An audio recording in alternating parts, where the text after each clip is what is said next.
Good morning again. Good morning. This morning's message is called Interconnection. And as I worked through this last night and this week, I may have changed the title, but it was too late. But it's never too late. So the title is Interconnected, or Our Will. I'm going to talk to you a little bit about what Paul meant in his first letter to the Corinthians. It's the 15th chapter, so it's way downstream in the ministry of Paul. It's down near the end of the book of Corinthians, so it's near the middle of his ministry to that community, that faith community. It is the 15th chapter, the 35th through the 38th, and the 42nd through the 50th. Funny how things fall together like that, omitting something in the middle, but pulling the ends together to tie it up nice and neat. Today we're going to start with just small steps towards understanding the interconnection between this world and spiritual development, and how that turns out to be God's eternal plan. But this is how the Apostle Paul begins to teach and to understand, I believe, for himself about resurrection. Jesus, the one that Paul had the interaction with, that interconnection with, Jesus, the second person of the Trinity, was physically tangible. But Jesus also became spiritually intangible when he turned into this resurrection state. The seed, the tree, the difference. How do we understand resurrection? Because you see, it's something godly. It's not something we would relate to commonly as an earthly or a human thing. Except it is a human thing for those who believe. But it gives us an opportunity to reveal to our hearts and our minds a closer look at God's big picture, God's ultimate plan. Not only now, but forever. Interconnection. How is it that the spiritual and the material things of our life interconnect? Our will, our work, our desires, our deeds, all of these must intertwine and interconnect. The good news is that we have an opportunity, by flexing our spiritual willpower, that we can experience a taste of resurrection acts of our lives. It gives us a part of being like Christ, not Christ. To understand what eternity will be like in a resurrected state. Let me read to you the foundation of this message. Of course, in my Bible, the subtitle is The Resurrected Body. But someone may ask, how are you the dead raised? With what kind of body will they come? How foolish. What you sow does not come to life unless it dies. When you sow, you do not plant the body that will be eaten, but just a seed, perhaps of wheat or something else. But God gives it a body as he has determined, and to each kind of seed he gives its own body. If there is a natural body, there is also a spiritual body. So it is written, the first man, Adam, became a living being. The last Adam, a life-giving spirit. The spirit did not come first, but the natural. And after that, the spiritual. The first man was of dust of the earth, the second man of heaven. As was the earthly man, so are those who are of the earth. and as is the man from heaven, so also are those who are from heaven. And just as we have borne the likeness of the earthly man, so shall we bear the likeness of the man from heaven. Thanks be to God. Thanks be to God. I sometimes get lost in the writings of Paul. Sometimes he repeats, like some of our music, verses after verses after verses of the same thing, hoping we'll get the picture. Paul writes his messages that way. Sometimes I get lost in translating the message that he desires for us to understand. So let's see if we can break it down, see if we can understand the difference between earthly bodies, spiritual bodies, and those that go on to everlasting life. I'm going to start with our author's understanding of will. Well, there are many kinds of wills, right? Do you have a will? No. Well, we're just experiencing that kind of thing in our own life. Everyone needs a will. Because you see, it's the way that everyone interconnected knows your desires. Of course, what I'm talking about is family and friends and lawyers and the government.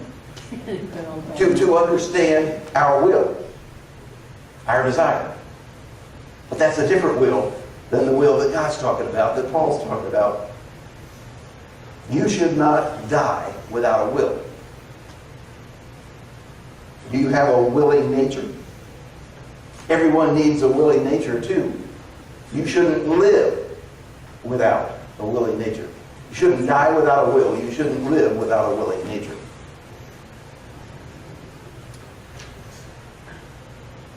Did you know, I think perfect timing for where we are in the life of our faith community, did you know that there's a way that you can allow your gifts to charities or churches without actually losing control, and you can also still leave all of your assets to your heirs? It sounds almost too good to be true. This is one kind of a willpower, but it's just not the same kind of will that the apostle was talking about. He had his focus somewhere else, eternal. However, it seems great timing for me to give you a pitch for our Thursday night financial gatherings. Edward Jones is here, and we've had a good gathering on the first one. We have 3 more to go. But it helps us with not only our wills of what we desire, but all kinds of earthly wisdom that will help us grow, prosper, and succeed. But the will we want to talk about this morning is more like a godly will, more like understanding the life of Jesus Christ and the will that he had for life for us. And sometimes we look at that will and we think, God, that's absurd. Why would we strive to have a life with a will like Jesus, who subjected himself to abuse and humiliation, impoverishment, as a potential return on our moral investments? Why would we do that? Why would we set ourselves up? It seems to smack of injustice, sometimes of cruelty. That may be a different kind of willpower. Control is one kind of will, and self-control is another kind of will. So I found this article, James Lane. You wouldn't recognize his name, but it caught my attention because he was the president of Emory University, where I went to seminary, and he was there while I was there.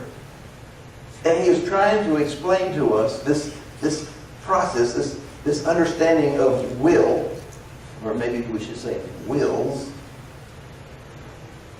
And the one that wrote the article about what he said was Reverend Barbara Brown Taylor, who I used as examples because we became friends while I was in seminary.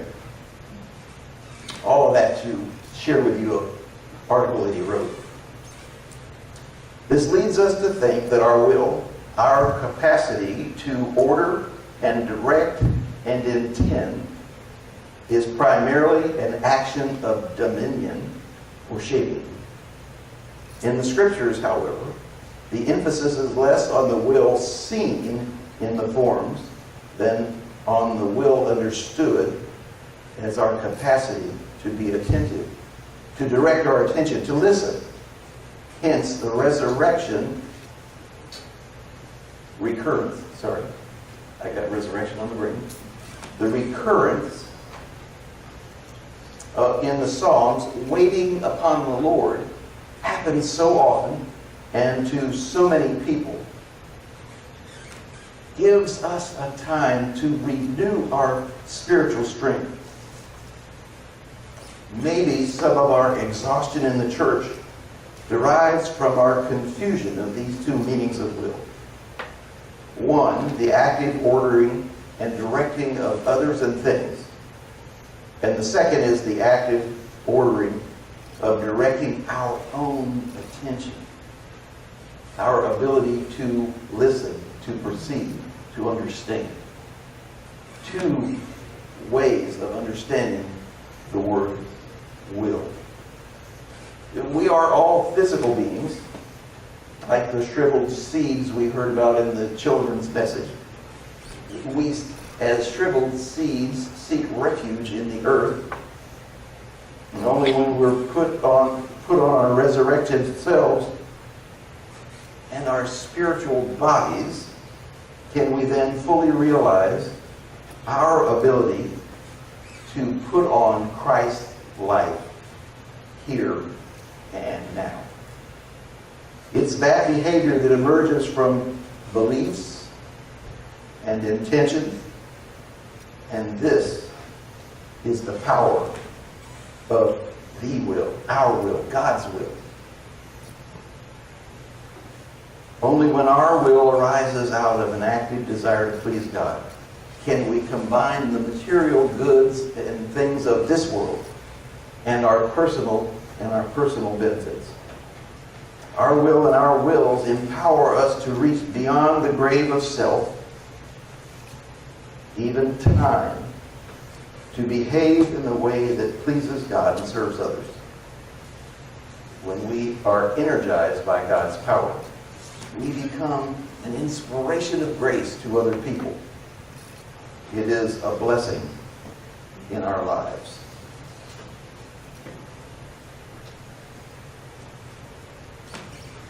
It's kind of like taking our earthly selves and our spiritual selves and interconnecting them together is a little bit like earthly resurrection.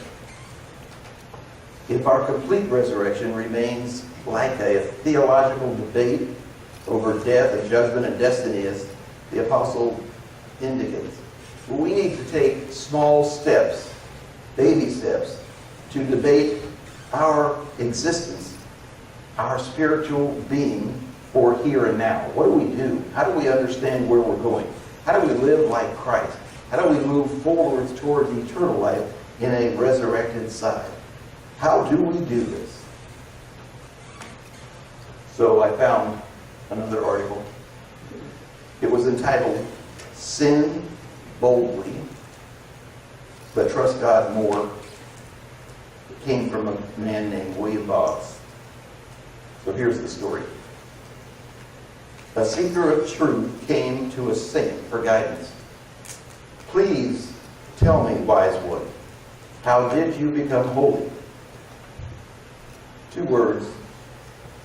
Please tell me, what are the 2 words? Right choices. And how does one learn to choose correctly? 1 word. May I know it, please? Tell me the 1 word. Growth. And how does one grow? 2 words. Please, sir, tell me the 2 words. Wrong choices. How do we learn to become more like Christ? How do we learn and get a piece of resurrection living? in this world without growth. How do we grow? We learn. How do we learn? By choices.